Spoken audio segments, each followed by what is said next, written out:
Halo semuanya, kami dari kelompok 10 kelas 3B5 Manajemen akan membahas mengenai restrukturisasi.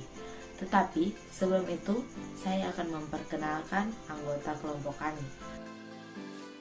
Yang pertama, ada saya sendiri, Juliani Minarai, ada Marcella Tatinting, Sally Sarula, Intan Boseke, Vero Rantang, dan Stefani Kila.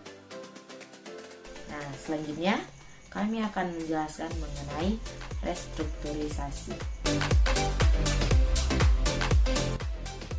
Menurut Wikipedia, restrukturisasi adalah istilah manajemen perusahaan untuk tindakan mengorganisasi struktur hukum, struktur kepemilikan, struktur operasional, atau struktur lainnya dari sebuah perusahaan agar perusahaan tersebut dapat lebih menguntungkan atau agar lebih sesuai dengan kebutuhan.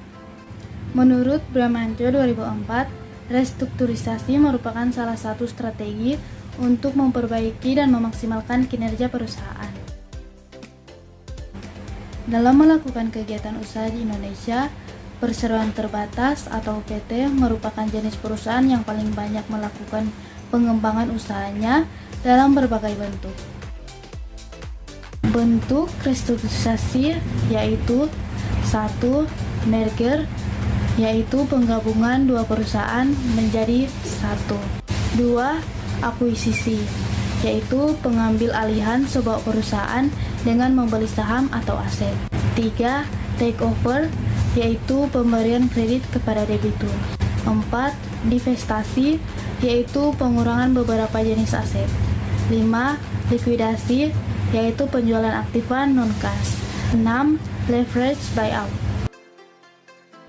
Suatu perseroan berbagai cara dalam upaya mengembangkan bidang usahanya, yang salah satunya melakukan restrukturisasi perusahaan, tentunya juga menerapkan prinsip Good Corporate Governance atau GCG. Prinsip GCG yaitu 1. Transparansi, 2. Keadilan, 3. Akuntabilitas, 4. Responsibilitas.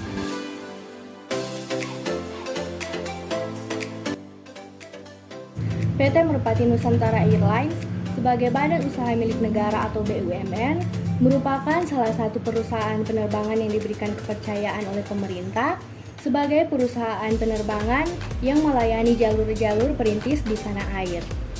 Oleh karena itu, PT Merpati Nusantara Airlines sering kita kenal sekarang ini dengan sebutan Airbus of Indonesia atau sebagai perusahaan penerbangan perintis Indonesia.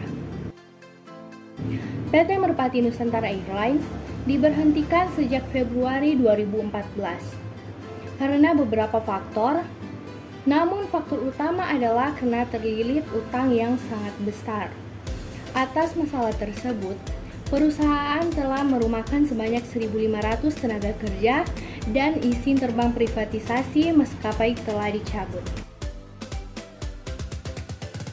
Pada Februari 2014, Merpati menangguhkan seluruh penerbangannya dikarenakan masalah keuangan yang bersumber dari hutang. Disinyalir Merpati membutuhkan 7,2 triliun rupiah untuk dapat beroperasi kembali. Menteri BUMN Dahlan Iskan sudah menentukan bahwa Merpati tidak dapat lagi beroperasi karena apabila perusahaan ini diteruskan, maka kerusakan yang ditimbulkan akan lebih besar.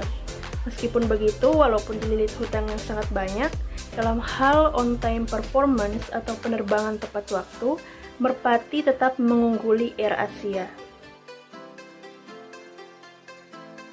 Pada 18 September 2014, Menteri BUMN Dahlan Iskan kembali menyatakan bahwa pemulihan maskapai ini akan membutuhkan 15 triliun rupiah untuk menutup pembayaran gaji, berbagai kerugian yang diderita perusahaan, dan hutang pada sekitar 2.000 pihak.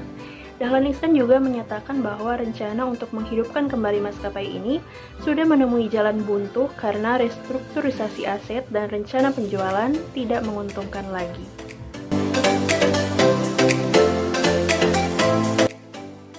Yang pertama, restrukturisasi manajemen bertujuan untuk melakukan penyusunan ulang komposisi manajemen, struktur organisasi, pembagian kerja, sistem operasional, dan hal-hal lain yang berkaitan dengan masalah manajerial dan organisasi demi mencapai peningkatan kinerja yang efektif dan efisien.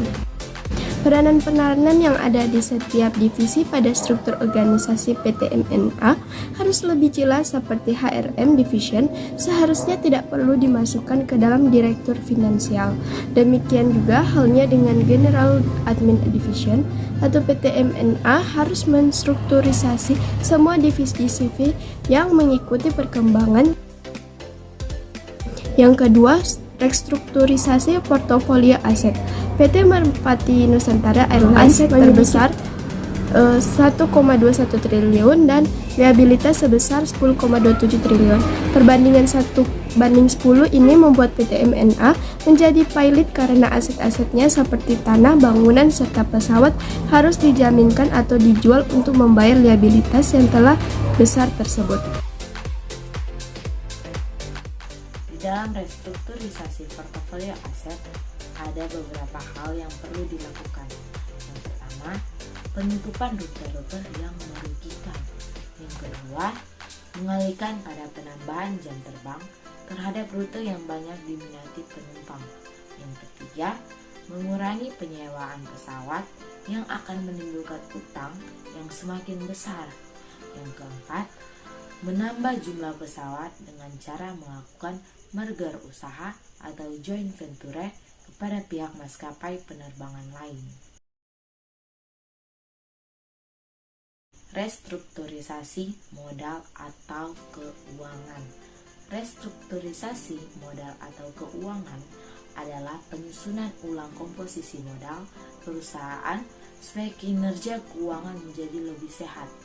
Kondisi keuangan sisi ekuitas PT Merpati Nusantara Airlines saat ini adalah sebesar 9,51 triliun.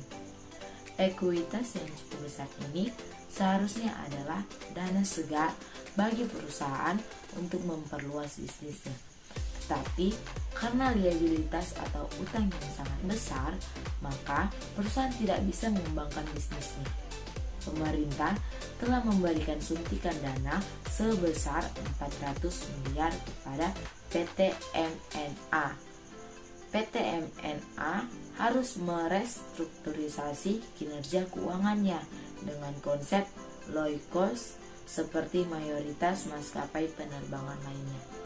Kemudian, untuk mendapatkan suntikan modal yang cukup besar atau agar terjadinya leverage buyout, maka PT MNA harus siap diakuisisi sahamnya oleh investor yang bersedia menjadi pemodal Merpati.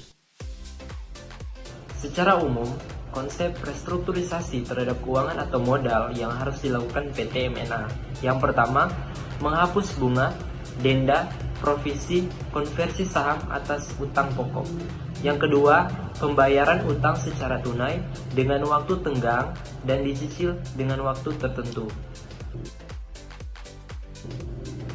Kesimpulannya, PT Merpati Nusantara Airlines adalah salah satu maskapai penerbangan nasional yang sahamnya dimiliki sebagian besar oleh pemerintah Indonesia.